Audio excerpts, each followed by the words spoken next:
जान लेते हैं कि उत्पन्ना एकादशी के दिन क्या ना करें। देखिए भक्तों, पहली बात, उत्पन्ना एकादशी के दिन व्यक्ति को किसी भी प्रकार के विवाद, झगड़े या दुष्टता से बचना चाहिए। इस दिन किसी से वाद विवाद करना या मानसिक अशांति लाना व्रत का उल्लंघन हो सकता है। व्यक्ति को इस दिन शांत और संयमित रहना चाहिए और किसी से भी द्वेष या कड़वाहट से बचना चाहिए। साथ ही इस दिन झूठ बोलने से भी बचें, क्योंकि यह व्रत के उद्देश्य के खिलाफ होता है। दूसरी बात, एकादशी के दिन चावल का सेवन नहीं करना चाहिए, क्योंकि धार्मिक मान्यताओं के अनुसार चावल की उत्पत्ति भगवान विष्णु के रोम से मानी जाती है। साथ ही इस दिन बैंगन का सेवन भी वर्जित होता है। इसके अलावा इस दिन बाल और नाखून काटने से भी बचना चाहिए, ये व्रत के प्रभाव को कमजोर कर सकता है। चौथी बात, इस दिन जमीन पर सोना चाहिए, ये व्रत के प्रभाव के दौरान आत्मनियंत्रण और संयम का प्रतीक होता है। कुछ लोग एकादशी का व्रत बिना नमक के करते हैं, जबकि कुछ लोग सेंधा खाकर व्रत करते हैं। पांचवी बात, इस दिन का मुख्य उद्देश्य भगवान विष्णु की पूजा और ध्यान होता है, इसलिए इस दिन को लौकिक कार्यों से मुक्त होकर पूरी तरह से भक्ति में लीन रहकर बिताना चाहिए। उत्पन्ना एकादशी के दिन भगवान विष्णु की पूजा और श्री हरि के मंत्रों का जाप करने से पुण्य की प्राप्ति होती है। यदि आप पूजा में लापरवाही करेंगे या कोई अन्य कार्य करेंगे तो व्रत का पुण्य नहीं मिलेगा। छठी बात, एकादशी के दिन व्रती जातकों को सुबह देर तक सोने से बचना चाहिए। इस दिन हमें जागरूक और ध्यान मग्न रहना चाहिए। साथ ही किसी भी पेड़ या पौधे की पत्तियां और फूल तोड़ने से बचें, खासकर तुलसी के पत्ते भूलकर भी ना तोड़े। अगर भगवान विष्णु को तुलसी अर्पित करनी है तो एक दिन पहले ही पत्ते तोड़कर रख लें। तो चलिए भक्तों, अब हम आपको बताएंगे कि उत्पन्ना एकादशी के दिन किन चीजों का सेवन नहीं करना चाहिए ताकि आपका व्रत पवित्र और पूर्ण रूप से फलित हो। भक्तों, पहली चीज, प्याज और लहसुन का सेवन। उत्पन्ना एकादशी के दिन प्याज और लहसुन का सेवन भी नहीं करना चाहिए। ये दोनों पदार्थ तामसिक गुणों से भरपूर होते हैं और व्यक्ति के मानसिक संतुलन को प्रभावित कर सकते हैं। शास्त्रों में इनको मांसाहारी भोजन के साथ जोड़कर देखा गया है और इन्हें व्यक्ति के लिए वर्जित माना गया है। प्याज और लहसुन का सेवन करने से आहार में असंतुलन आता है और भक्ति में विघ्न उत्पन्न हो सकता है। इस दिन इन दोनों का सेवन न करना ही उचित होता है। दूसरा है नशे से संबंधित पदार्थ।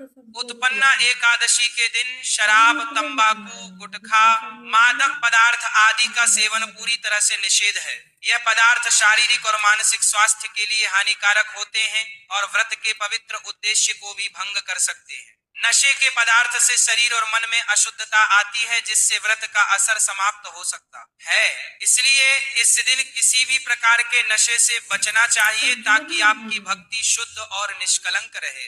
भक्तों, तीसरी चीज, खट्टे पदार्थ। उत्पन्ना एकादशी के दिन खट्टे खाद्य पदार्थों का सेवन भी करना वर्जित माना जाता है, जैसे कि आम, इमली, दही, खट्टे फल आदि। खट्टे पदार्थ तामसिक गुणों को बढ़ाते हैं, जिससे मानसिक स्थिति पर नकारात्मक प्रभाव पड़ सकता है। धार्मिक दृष्टि से भी खट्टे पदार्थों से शरीर में नकारात्मक ऊर्जा का संचय होता है, जो व्रत के उद्देश्य के खिलाफ है। इसलिए इस दिन खट्टे पदार्थों से बचना चाहिए।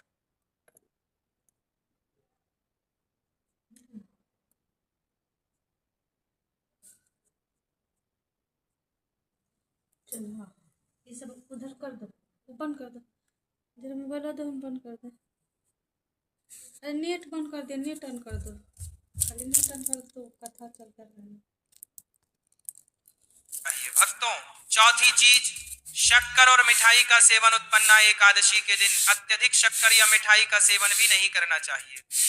शक्कर का अधिक सेवन शरीर में राजस और तामसिक गुणों को बढ़ाता है, जो व्रत के उद्देश्य के खिलाफ होता है। मिठाई और शक्कर का सेवन मानसिक स्थिति को प्रभावित कर सकता है और व्यक्ति को संतुलित रखने में मुश्किलें पैदा कर सकता है। हालांकि इस दिन हल्के मीठे फल जैसे केला, सेब, नारियल आदि खाए जा सकते हैं, लेकिन अधिक शक्कर या मिठाई का सेवन करने से बचना चाहिए।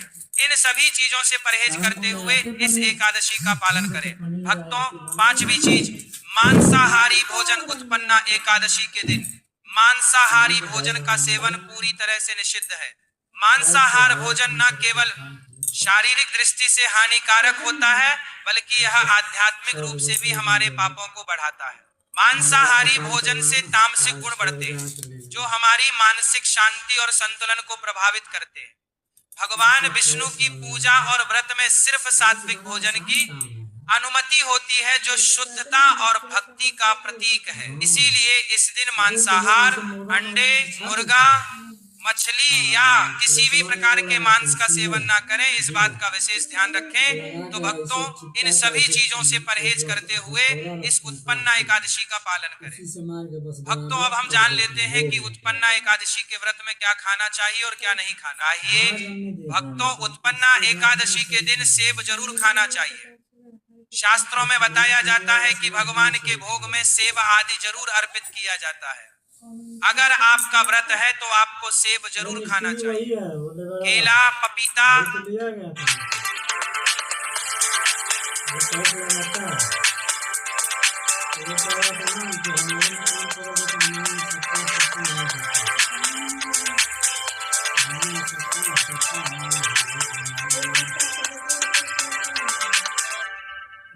करना हो तो कल से लग जाओ। 500 रुपया देगा रोज का, ज्यादा काम जो दिन हो तो दिन करते रहो। लाइफ में खुद का बिजनेस चलाना ऑलरेडी इतना मुश्किल है और फिर टर्म लाइफ इंश्योरेंस में इतना पेपर वर्क, ये नाइंसाफी क्यों? इसलिए डिजिट टर्म लाइफ इंश्योरेंस में है मिनिमम पेपर वर्क। कुछ केसेस में तो इनकम प्रूफ की भी जरूरत नहीं। आप बिजनेस पे ध्यान दो, लाइफ इंश्योरेंस हम संभाल लेंगे। Digit term life insurance, that's it, that's digit. तरबूज और मीठे अंगूर जरूर खाना चाहिए। इन फलों से व्रतधारी को शक्ति मिलती है और व्रत संपूर्ण हो जाता है। शास्त्रों में बताया जाता है कि उत्पन्ना एकादशी के दिनों में सीताफल जरूर खाना चाहिए। सीताफल खाने से 10 ऐसी बीमारियां हैं जो खत्म हो जाए। माना जाता है उत्पन्ना एकादशी के दिनों में सीताफल का घर में प्रवेश होना बड़ा ही शुभ माना गया है। सीताफल खाने से एकादशी का व्रत सफल हो जाता है क्योंकि इसमें माता सीता का आशीर्वाद मिला हुआ होता है। माना जाता है भगवान राम के वनवास के दौरान माता सीता ने यही फल खाया था। उत्पन्ना एकादशी के दौरान इसे जो भी खाता है उसे दुखों का सामना नहीं करना पड़ता। सीताफल आपको जरूर खाना चाहिए। माता सीता प्रसन्न होती हैं और आशीर्वाद देती हैं। लेकिन याद रहे, उत्पन्ना एकादशी व्रत में बैंगन की सब्जी मत खाना, पाप लगेगा। भक्तों, उत्पन्ना एकादशी में व्रतधारी को डिब्बा बंद लस्सी, डिब्बा बंद जूस नहीं पीना चाहिए। उसमें कई केमिकल मिले होते हैं जिसके कारण आपका व्रत टूट सकता है। जब भी आप फलों का जूस पिए तो याद रखें उसमें नमक ना डालें, नहीं तो व्रत टूट जाएगा। साथ ही साथ जूस में बर्फ भी नहीं डालना चाहिए। फलों का सादा जूस पीने से व्रत सफल होता है। भक्तों, उत्पन्ना एकादशी का दिन बहुत ही खास होता है। इस दिन अगर आप तुलसी मैया से जुड़ा एक विशेष उपाय कर ले तो आपके जीवन में सुख, शांति और समृद्धि का आगमन निश्चित हो जाता है। आज हम आपको इस खास उपाय के बारे में बताने जा रहे हैं। शास्त्रों में साफ कहा गया है कि जिस घर में तुलसी का पौधा होता है उस घर में माँ लक्ष्मी का वास होता है। वहाँ हमेशा सुख और समृद्धि बनी रहती है। लेकिन तुलसी माता से जुड़ी कुछ बातें और नियम हैं जिन्हें जानना और अपनाना बेहद जरूरी है। भक्तों, अगर आप अपने परिवार की खुशहाली, समृद्धि और सौभाग्य चाहते हैं तो इस उत्पन्ना एकादशी पर तुलसी मैया को चुनरी जरूर चढ़ाएं। ऐसा करने से भगवान विष्णु और माता लक्ष्मी दोनों की विशेष कृपा आपके जीवन में बरसती है। लेकिन अक्सर लोग अनजाने में कुछ ऐसी गलतियां कर बैठते हैं जिसका नतीजा उन्हें भुगतना पड़ता है। जैसे कई लोग अपने घर में तुलसी का पौधा तो लगा लेते हैं लेकिन उसे कभी चुनरी नहीं उड़ाते। याद रखें, तुलसी माता को चुनरी अर्पित करना एक बहुत ही शुभ कार्य है। इससे मनोकामनाएं पूरी होती है। और दोस्तों, ध्यान रखें कि तुलसी के पास कभी कोई अपवित्र या अशुद्ध चीजें ना रखें। वहाँ हमेशा साफ सफाई बनी रहनी चाहिए। साथ ही तुलसी के पास कभी भी कटु या कड़वे शब्द नहीं बोलने चाहिए, वरना तुलसी मैया नाराज हो जाती है। अब जानिए उस खास उपाय के बारे में जिसे उत्पन्ना एकादशी पर करना चाहिए। इस दिन ब्रह्म मुहूर्त में उठकर तुलसी के पौधे में एक सिक्का नए लाल कपड़े में लपेट कर गाड़ दें। इससे आपके घर में धन और समृद्धि के द्वार खुलते हैं और दरिद्रता धीरे धीरे दूर होने लगती है, एक कपड़े में दूर होने लगती है, क्योंकि तुलसी मैया को लक्ष्मी माता का वरदान प्राप्त है, इसीलिए उनका आशीर्वाद मिलता है। इसकी